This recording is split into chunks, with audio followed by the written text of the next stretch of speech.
تقلید کے بارے میں کیا حکم ہے؟ تقلید کا حکم تو قرآن مجید کے اندر موجود ہے۔ اللہ تعالیٰ نے ارشاد فرمایا فَاسْأَلُوا أَهْلَ الذِّكْرِ إِن كُنتُمْ لَا تَعْلَمُونَ، تو علم والوں سے پوچھو اگر تم نہیں جانتے۔ تو جو بندہ نہیں جانتا وہ کسی علم والے سے پوچھ کے عمل کرتا ہے۔ تقلید کہتے ہیں کہ کسی سے دلیل مانگے بغیر اس کی بات پہ عمل کر لینا۔ ایک یہ ہوتا ہے نا کہ میں نے کسی سے مسئلہ پوچھا، اس نے مسئلہ بیان کیا تو میں نے کہا جناب آپ نے کہاں سے بیان کیا؟ اب وہ آیت پڑھے، حدیث پڑھے، تو اب میں کہتا ہوں ٹھیک ہے، تو گویا میں نے اس آیت اور حدیث کو معلوم ہونے کے بعد اس پر عمل کیا۔ ایک یہ ہوتا ہے کہ مجھے مسئلہ درپیش ہے، میں نے فون کیا کہ جناب یہ مسئلے کا حکم کیا، اس نے کہا یہ ہے۔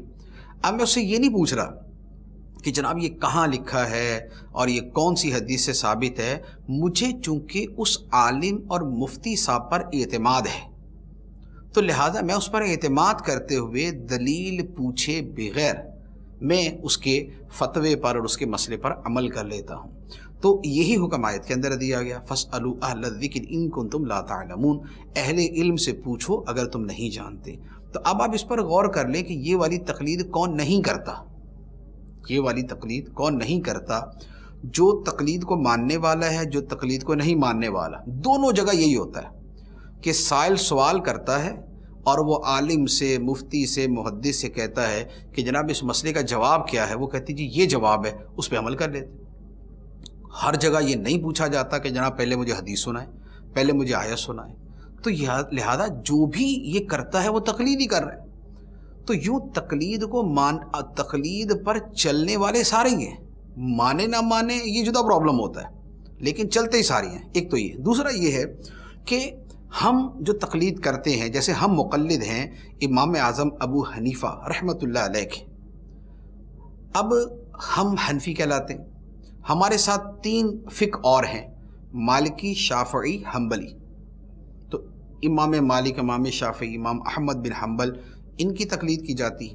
اچھا، ہم 4 جو ہے یہ 4 فقہ ہیں جنہیں مذاہب اربعہ کہا جاتا ہے یا فقہ اربعہ کہا جاتا ہے، تو ہم ان کی تقلید کرتے ہیں۔ یہ چاروں کون تھے؟ یہ تھے صحابہ تابعین کے بعد کے زمانے کے حضرات۔ امام اعظم ابو حنیفہ علیہ رحمہ تو خود تابعی ہیں، لیکن جو باقی ہیں وہ اس کے بعد کے زمانے کے ہیں یا اس کے قریب کے زمانے کے ہیں۔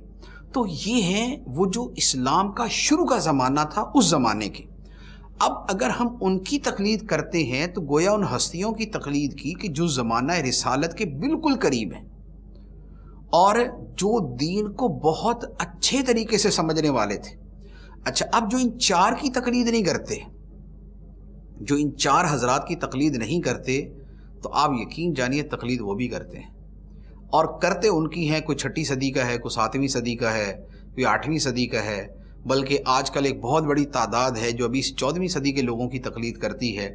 کوئی کسی نے کسی ملک کا بندہ رکھا ہوا ہے، کسی نے کسی ملک کے بندے کو امام مانا ہوا ہے، تو ان کی یہ تقلید کرتے ہیں۔ تو بس فرق اتنا ہے کہ تقلید سارے کرتے ہیں، لیکن ہم تقلید کرتے ہیں جو دوسری صدی ہجری کے بزرگ ہیں ان کی، جو زمانہ رسالت کے بہت قریب تھے اور جنہوں نے خود احادیث جو ہے وہ جمع کی، سنی، استخراج، استنباط کیا، ہم ان کی کرتے ہیں۔ اور بہت سارے لوگ وہ ہیں کہ جو پھر 500-600 سال بعد والوں کی کرتے ہیں یا ابھی 14ویں صدی کے کچھ لوگوں کی کرتے ہیں۔ تو تقلید سارے ہی کرتے ہیں۔ اس کا جو ہے نا انکار زبانی کلامی تو ہو سکتا ہے، عملی طور پہ اس کا انکار کوئی بندہ کر ہی نہیں سکتا۔